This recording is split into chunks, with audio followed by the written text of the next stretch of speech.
Welcome to Cycling Fashion Week, the only global podcast that considers cycling purely from the entirely superficial points of view of looks, style, and fashion. I am your host, Alex. I am joined by my co-host, Tony and Warren, and a very special guest this week, Lily Hansen-Gillis. She is a cycling writer and journalist, and she's going to join us co-hosting this week's show. How are we doing, everyone, this week? We're doing pretty well. Yeah. Thanks for having me, guys. So we've actually invited Lily this week because she has some very important hot takes about several, I would say, key elements in the women's cycling fashion industry that she wanted to share with us. And I think it's important that we voice them on this podcast. Lily, you're a cycling journalist and writer, and I heard you're also a beast on the bike. That is a very nice compliment, and I will take it. Not that it matters that she's fast. It should, because that's not important here.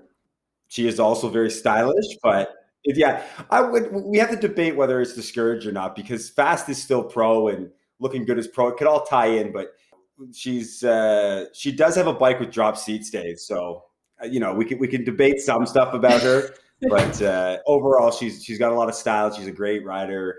I think that's a future episode discussion, is fast and stylish. Is that better? But we'll get to that point. Tony, I hear you had something you wanted to mention, something you saw out in the wild today.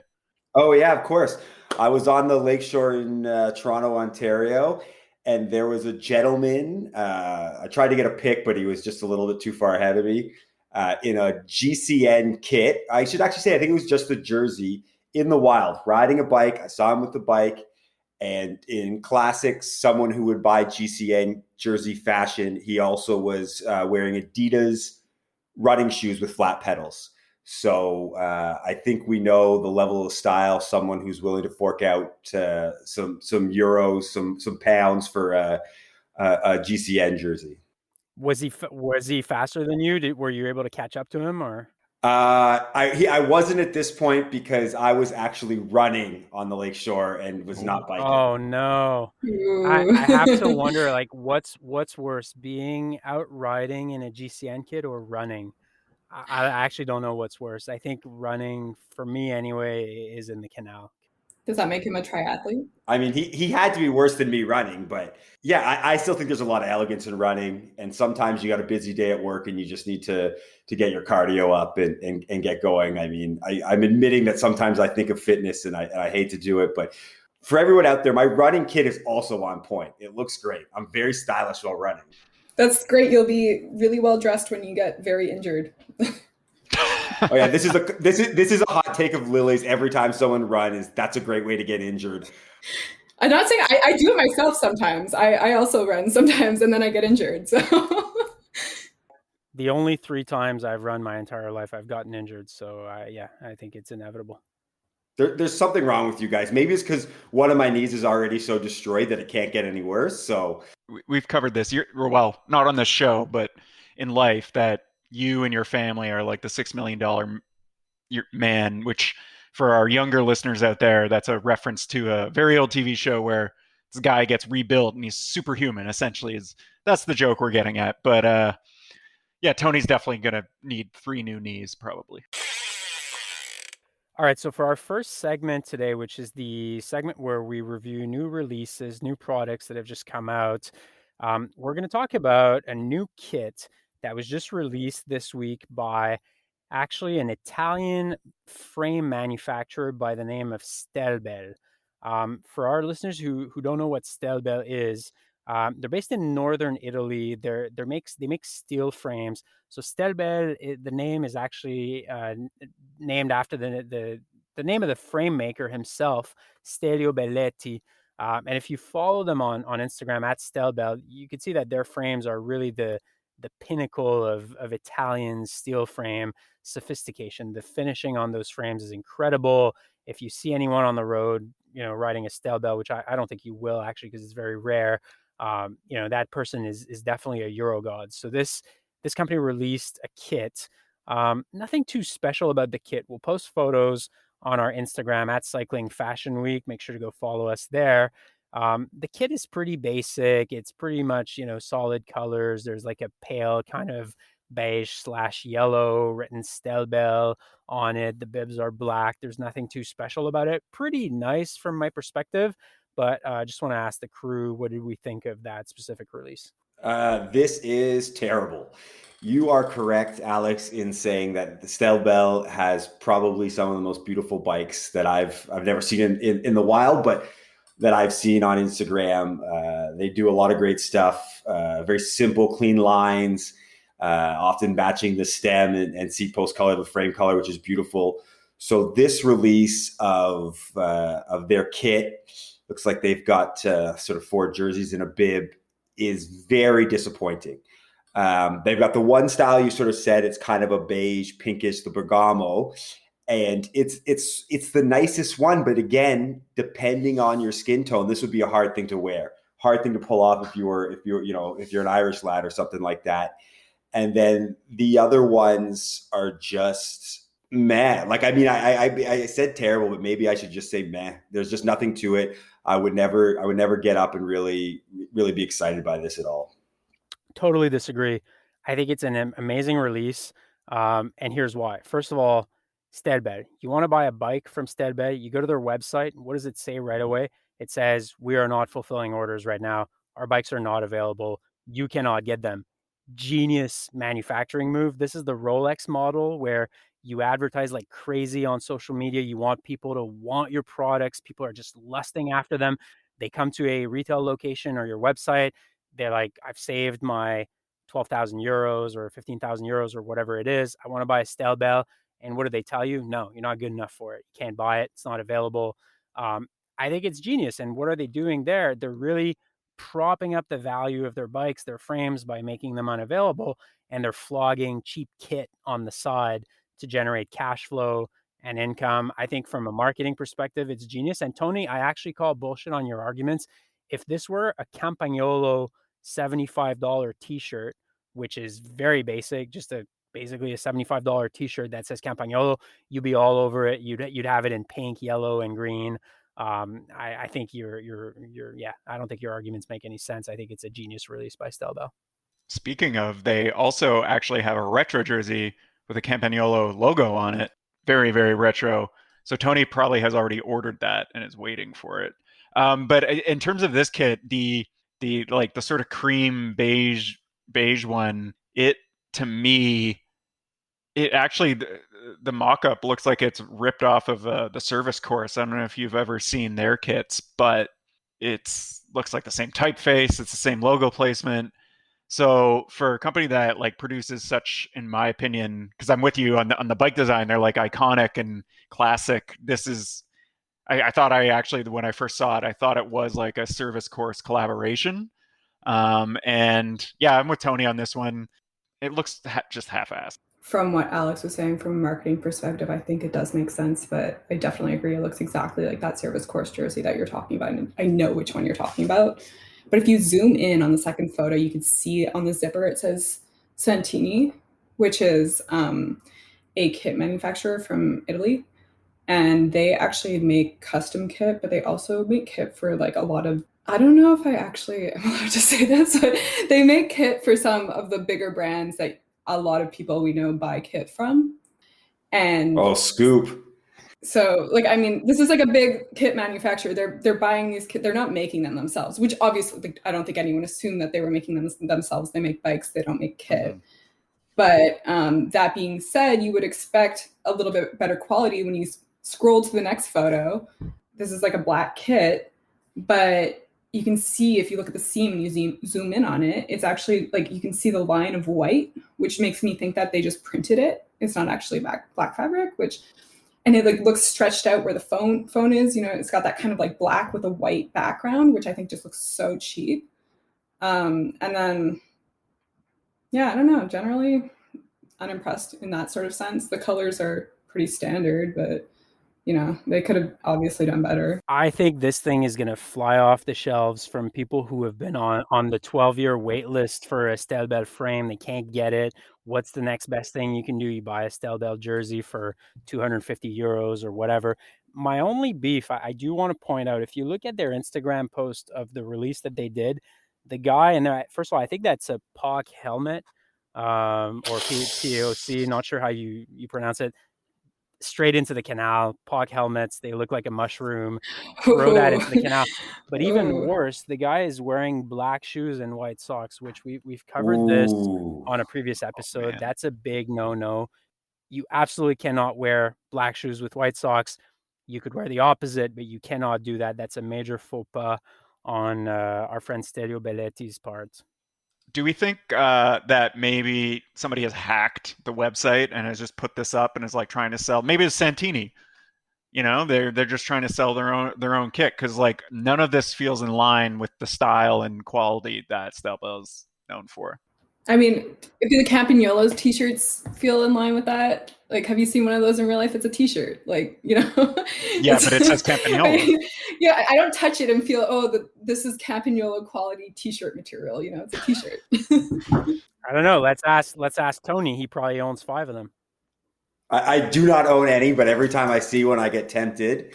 With this Stelbel release, you wonder if it's just to keep sort of their like Alex said about their marketing, right? Kind of get it out in the wild. Probably not a lot of people have heard of it. People sort of asking questions, but with such a sort of poor quality release, could it? I would ask maybe if it could do a detriment to them, but if anybody hasn't looked at their bikes and goes on their Instagram or their website and just sees what their bikes are, they're so beautiful that it doesn't matter how much they fucked up this kit release and as well as the average, the website stuff, like Alex said, black socks, white shoes. Ooh, that's no good. That's no bueno.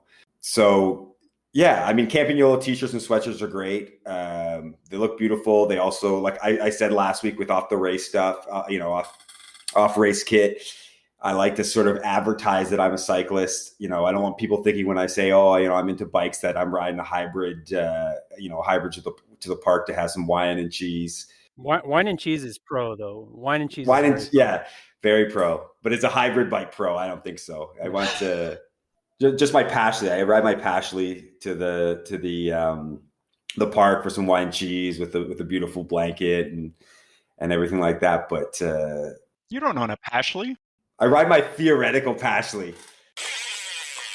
All right, so let's get into our next segment called the Panache Police. The Panache Police is basically a collection of rants, opinions on current trends that we see in the world of cycling, and our takes are always hot on the Panache Police. This week, we will go with our very special guest, Lily, who has some very important takes to drop. This is going to be my most controversial take today. I take myself out of the fashion conversation in cycling quite a bit because I don't want to wear PNS, and I just am uninspired by the kit that I see, to be honest. Wow. There's really my brand loyalty is purely functional at this point. I think that there are some things that are okay. I personally really like Castelli bibs, but that's just I really like how they feel. So let's get into that a little bit. Why do you have a strict no PNS rule? Oh, all right. We're going to go there. Yes, I want to go there. We're going to go there. You can't trash avoid them every PNS in today's world. Well, we trash them, but we all, deep down, they have we love colors. them, right? It's we trash them because we love them. So we trash them because they're sort of at the top of their game right now. Yes. In the sense that they're sort of controlling the style portion of cycling, and you can see, it's sort of, it's like, it's hating the prom king a little bit. They're the king. Everybody wants to be the king, and therefore the king attracts a lot of attention. That's why, people talk about the New England Patriots every week. It's that sort of thing. So Lily, why no PNS? I mean, okay, I can dabble in the fact that it's obscenely priced for the product that it is. It's a great quality, but the price is insane. But that's a whole other thing. I think for me personally, I see it too much. Everyone has the same stuff. It looks good, but it's way too much.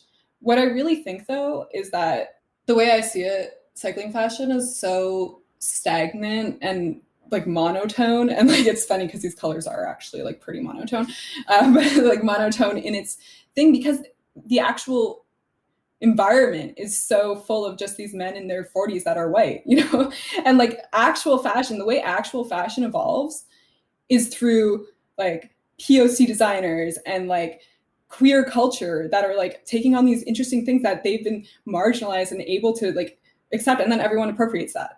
That's how real fashion works. But cycling is so closed as a thing that you have these just like really boring, like what the guy who studied business and works in finance, no offense to anyone who does that, would, like wear and look good in. But it's not exciting. I did just want to quickly clarify something. None of us are in our 40s. But also, I think what Lily's getting at with PNS is, the sort of, definition of the panache, right?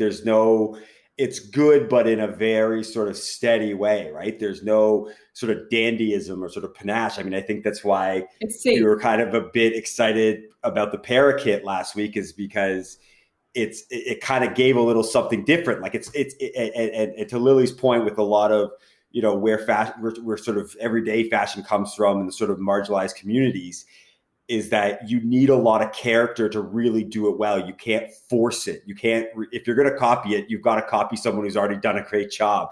And so if a bunch of sort of people without that sense is designing something, then they're not going to do a good job, and it's just going to look like shit. So they kind of keep it simple, I guess. But Normal is very safe. They're not taking a lot of risks. It's good. It's very nice. It's sort of a sure bet. You're not going to go wrong with it, but it's very safe. And I guess I sort of agree with Lily that it's not especially creative. And I mean, the rules they're not different for pro cycling, but I'm gonna have to say it, like, the stuff that EF has been doing, I think it's cool. Like, I think we love EF on here. We love EF. We love this stuff. Some people don't love it. I think that the collab with Palace, that's really interesting. That's like taking cycling to like a new audience. That's sort of like pushing the boundary there. That's sort of like weird shit on jerseys. Like, I want to buy a jersey that's chaotic. That isn't Rafa. Like, I want to buy like a jersey from like a small jersey maker that's chaotic. And there are some of those popping up on Instagram.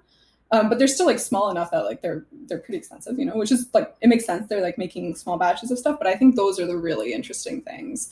I don't know if you would agree with me, but when I look at the PNS kits that they make for women, I seem to notice that the designs are the exact same as the men's kits. And is it a problem sometimes that some kit makers, when they design things for women, they basically take, a slightly different cut or whatever, but then they put a bunch of flowers and pink and purple in there and make it really girly, sort of like the baseball hat, right? You've got a Boston Red Sox hat, the regular navy and red, and then they make it for women. It's all like pink, right? Because they just automatically assume that women want to wear pink, which is kind of dumb in a way. Now, PNS, at least they're not doing that. Like, they're saying, look, we think that we design nice kits. Our kits are what they are. And yeah, they're going to be the exact same designs for women as for men. I think there's something to be said for that. No, I definitely agree. And I mean, like, you see it with some of the more traditional brands, like something like Q36, like they'll have a pair of bibs that's the exact same, but the straps are floral for the woman's one, just because it's for women.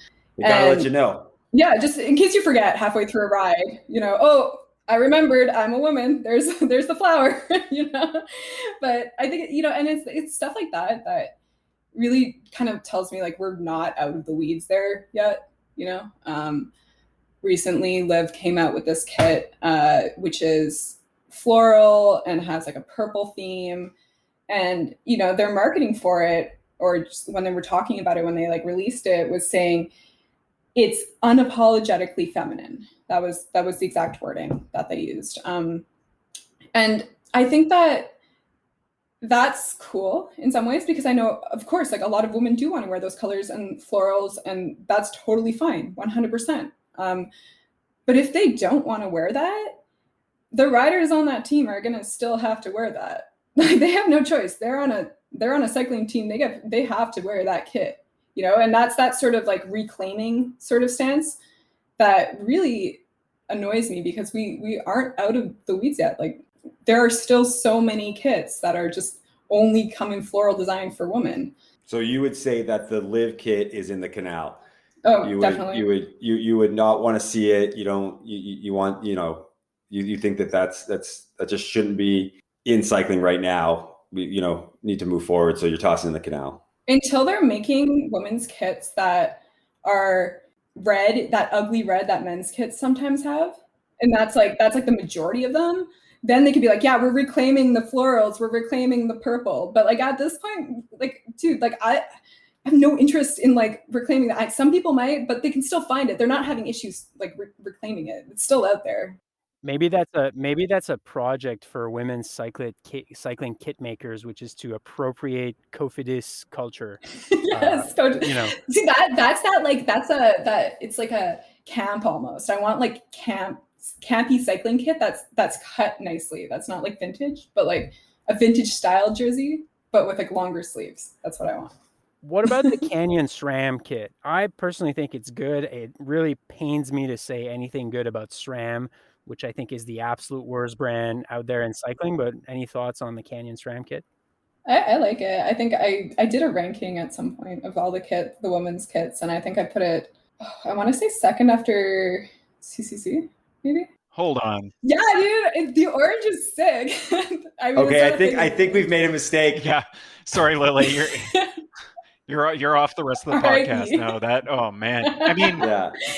Lily's going into the canal. I mean that team went into the canal, so the team is currently in the canal, yes. But the Canyon SRAM one is like, I think what they did, like there's purple and there's pink in there, but there's also like all these other colors, and the base is like black and it's like galactic. Like there's something going on there. They're giving them like a whole movement. I mean, obviously it's Rafa, when you see something good and you're like, oh, Rafa did it, it's like, okay, well, yeah. It's a good thing. It's a good thing that SRAM isn't actually making the kit, because the bibs would just rip every time. Like SRAM can't make a front derailleur that works, so I absolutely would not trust them to make a functional pair of bibs. So, before we move on to the next segment, I did just want to mention a flagrant violation that I think would absolutely get the Panache police called. I almost called them, except I wasn't sure what number to call. But I was on a ride, I think last Sunday, solo ride, just 80K return ride, one cafe stop, just nice Sunday ride. I was at the cafe. This group of older gentlemen, I use the term gentlemen loosely, they were dentists. They came up to the cafe behind me, and this one guy took off his shoes and he walked into the cafe in his cycling socks.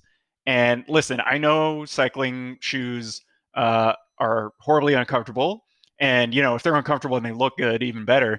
But you will absolutely be arrested by the Panache police for this. Like walking into the cafe in your cycling socks, that is disgusting. What model of Cervelo did he have? I was going to ask, was it a felt? Was it a felt? There was a huge pile of Cervelos, felts, and Treks. I'm not sure which one he was on. Like the logos were so big between the three of them, I think I went blind. I think felt is recommended by the American Dental Association or something like that. So I'm going to jump in because I'm going to go beyond just cycling with my take on shoes. And that is, shoes are one of the most important parts of your outfit. That includes cycling, that includes everyday wear. And so when I go anywhere, I refuse to take my shoes off. I put a lot of time and thought into my shoes. So in that sense, so when I'm adding that into cycling, the shoes I have for cycling, what I've purchased wasn't a haphazard thought. It was, directed at what's going to go well with all my kit, what's going to go well with my bike. So it doesn't, we already talked about it doesn't matter if it's uncomfortable. Your shoes should be a curated part of your outfit, and you shouldn't be taking that off. You're destroying your outfit. This guy in his Grand Fondo jersey is just not going to look quite as good as it did before. All right, let's move on to our next segment, Into the Canal, where we throw bad trends and stuff that we hate into Montreal's Lachine Canal. We've thrown a lot of stuff into the canal so far, but there's a lot more to throw in there. We'll start with Lily. All right. I fucking hate knee warmers. I think that they are so ugly. You look so dumb when you wear them. It's horrible. And I understand they serve a purpose in a very short range of maybe 3 degrees where you don't need full leg warmers or your knees can be exposed. But oh my God, I think that it looks so bad. I've ridden bikes a bit in Europe, and I've actually seen them a lot, stopping at cafes in Europe. the like 57-year-old European dentist from whatever France or Switzerland, like they love their knee warmers over there. And I think it's because European temperatures, they're exactly in that range in the month of March where you need knee warmers, or big mountains in the Alps or whatever. You get to a certain altitude that the temperature is exactly perfect for knee warmers. But in other places, like here, it's either too hot or too cold for them, and you look like an absolute idiot wearing them.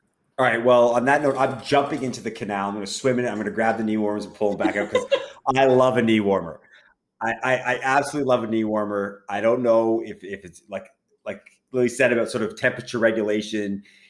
Where we are in Canada, you get a lot of stuff and it fluctuates within a couple hours. I love a knee warmer. I actually think they look great because, you still get a good sort of calf showing. You're going to show a lot of, the muscular calf, but then you're sort of staying warm and kind of just that extra little bit. So this is probably the first time that I'm actually in disagreement with the rest of the team.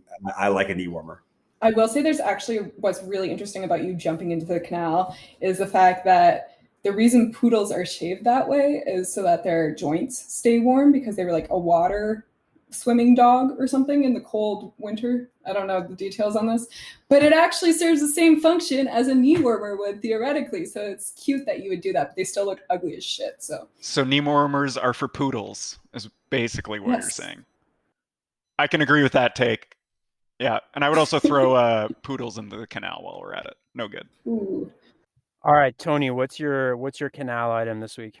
So mine, I think, is probably going to get a little bit of commentary on not being style related, but I think overall I see good style on the bike as a form of etiquette.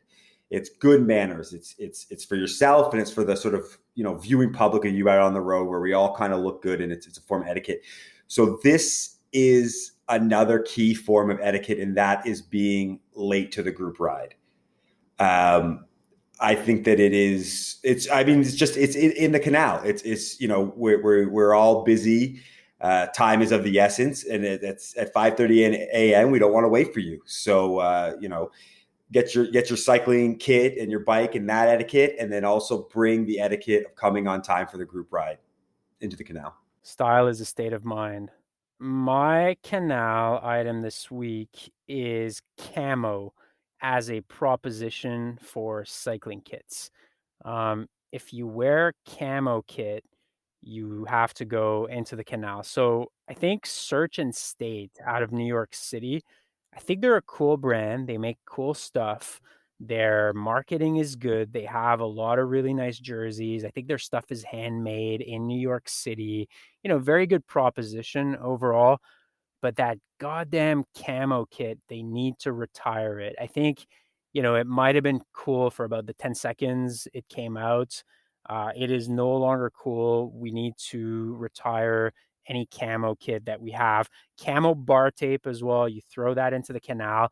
One thing I could be okay with is, for example, like how Major League Baseball, they do camo hats once a year in May for Memorial Day to, salute the troops or whatever. Like I could be on board with that, but anything more than once a year, to me is completely unacceptable. So camo is going into the canal. I don't think I've ever seen a camo kit. Oh, I've seen a lot.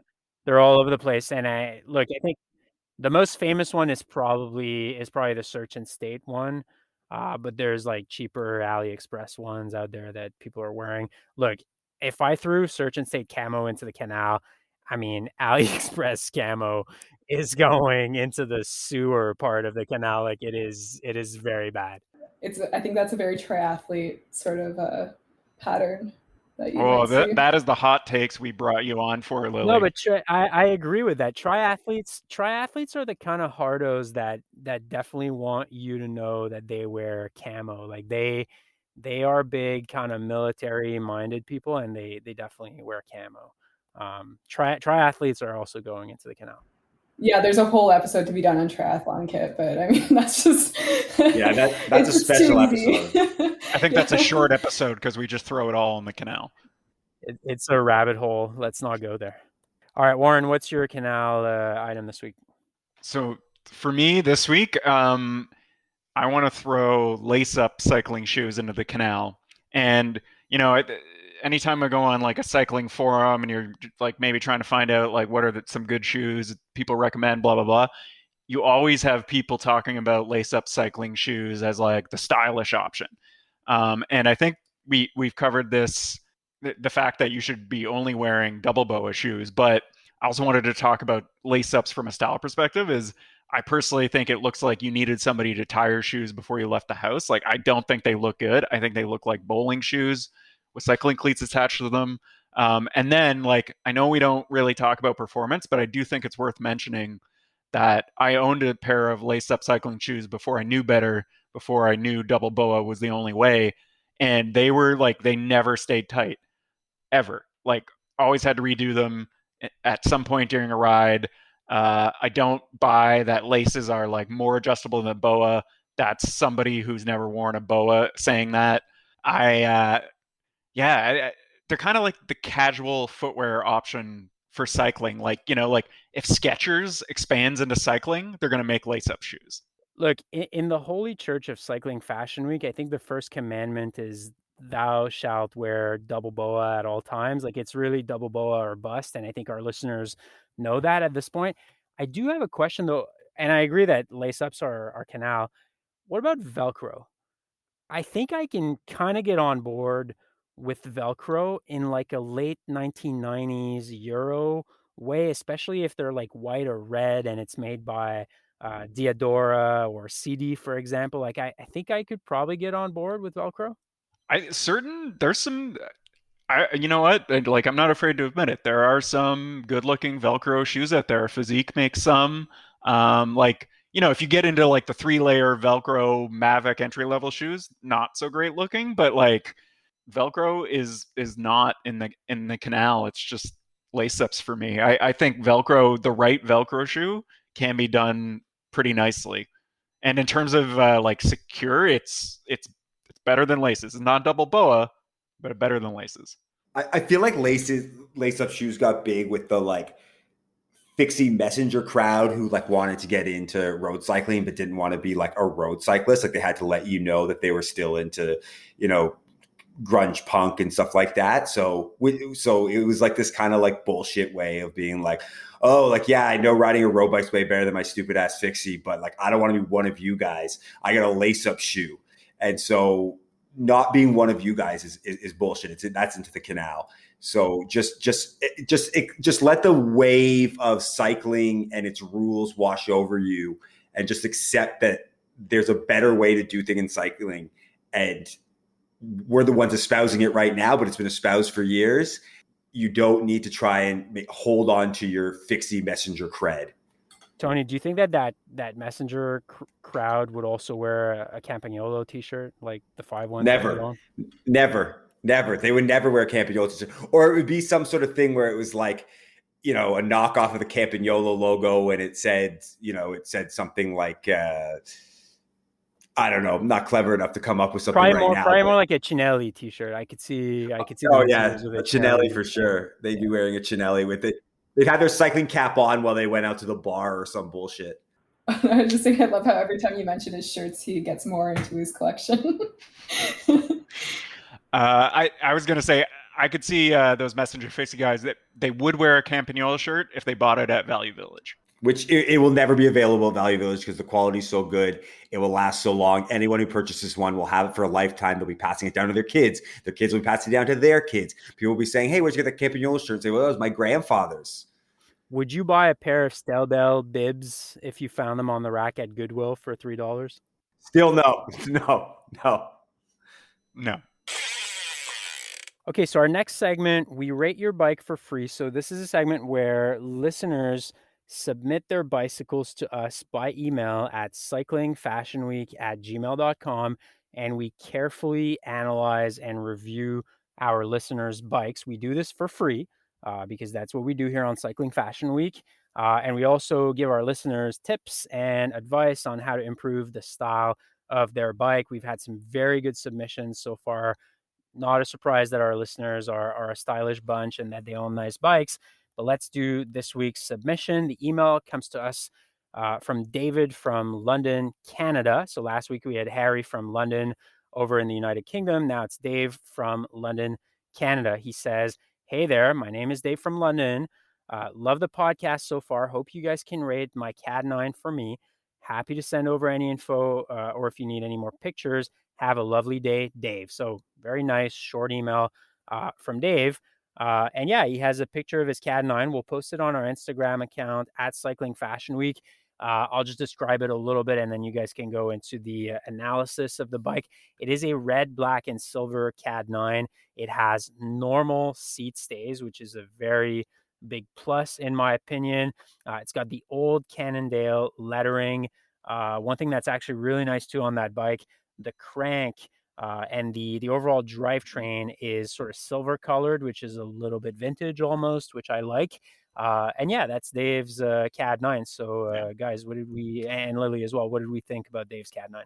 Well, as a former CAD 10 owner myself, I had one for 5 years. Like I mean, maybe a little biased, but also I think CADs are king. Like they're just kind of the classic race bike look, like the perfect two triangles.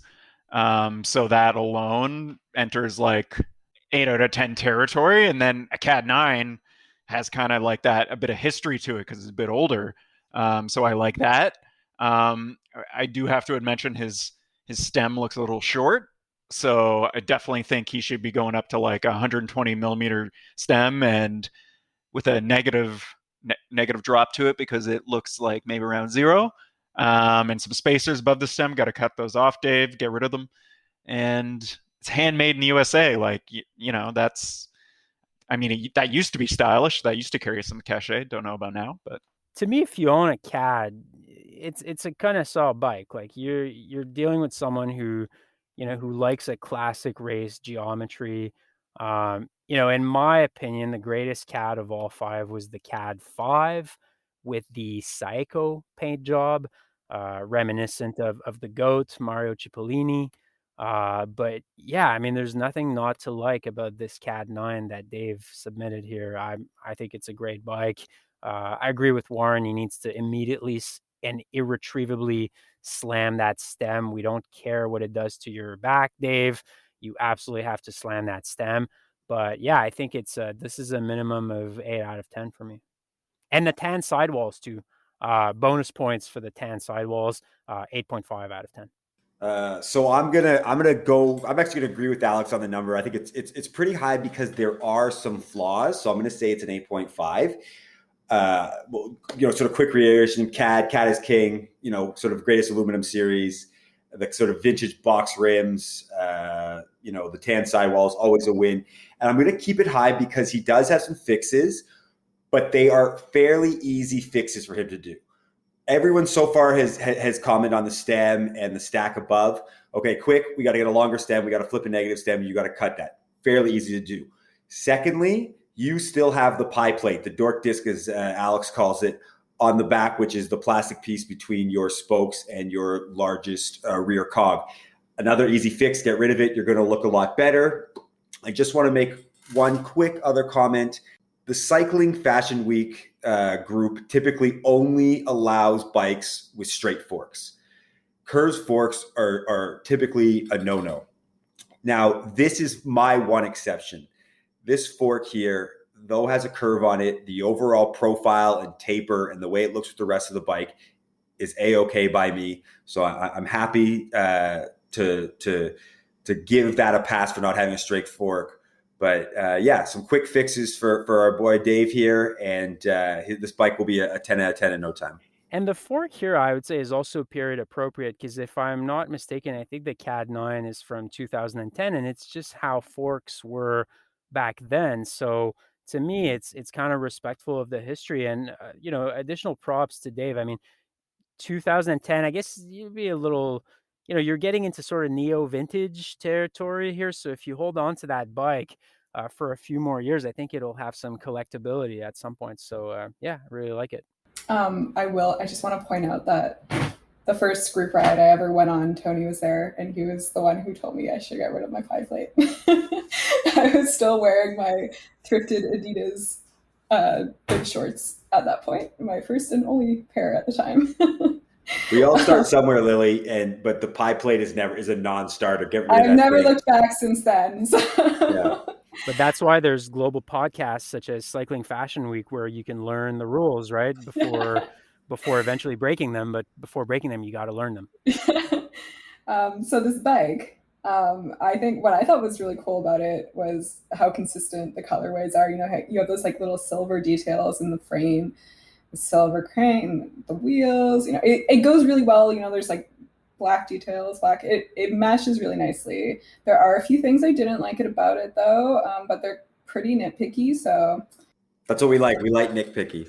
The biggest thing I will say, Dave from London, I know it's kind of annoying, but you really, really need to fix your bar tape. I'm sorry. I'm sorry. It sucks and it's so hard to do. But, you know, if you really get frustrated, you can just bring it into a shop.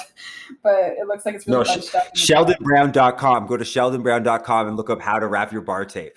And then I guess like it is like the vintage style, but I think that in the front, the cables could be cut a tiny bit shorter. The only other issue I have, like, it's a really clean build, but remember that shade of red I was talking about earlier? This is a callback to that shade of red. This is the exact shade of red that I'm like, you know, if this is the man red, that once women's jerseys are this color, then we can reclaim pink and purple, but I just don't like this shade of red personally. But that's just me. I know it's a very popular color, so I'm going to give it a 7 out of 10.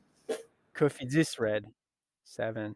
Well, look, Dave, thank you so much for submitting your bike. I think we've all identified a few fixes here, but nothing is, nothing is a major fix here. They're all small things that you could probably get done in 20 minutes by going to a shop. The bar tape, cutting the steer tube, slamming the stem a little bit. These are all fairly easy things. So, overall, you get a very high panache rating for this Cannondale CAD 9. Thanks again, Dave, for submitting it. Our listeners, again, can submit their bikes, and we rate your bike for free at cyclingfashionweek@gmail.com, and we'll be happy to analyze it on the show. Just a quick follow-up, Alex. We would like to see the bike after you do these improvements to A, see that you follow the rules correctly, and B, maybe show our listeners on our Instagram at Cycling Fashion Week how helpful we are to those out in the cycling world. All right, that's it for this week's show. Thanks to everyone for tuning in. You can subscribe to the podcast on Spotify or Apple Podcasts. Don't forget to tell your friends about the podcast. You can follow us on Instagram at Cycling Fashion Week, where we regularly post content. With respect to the show, we'll post the bike that we rated again this week, and you can write to us at cyclingfashionweek@gmail.com. We'll be back soon with another episode. Thanks, everyone. Have a great week.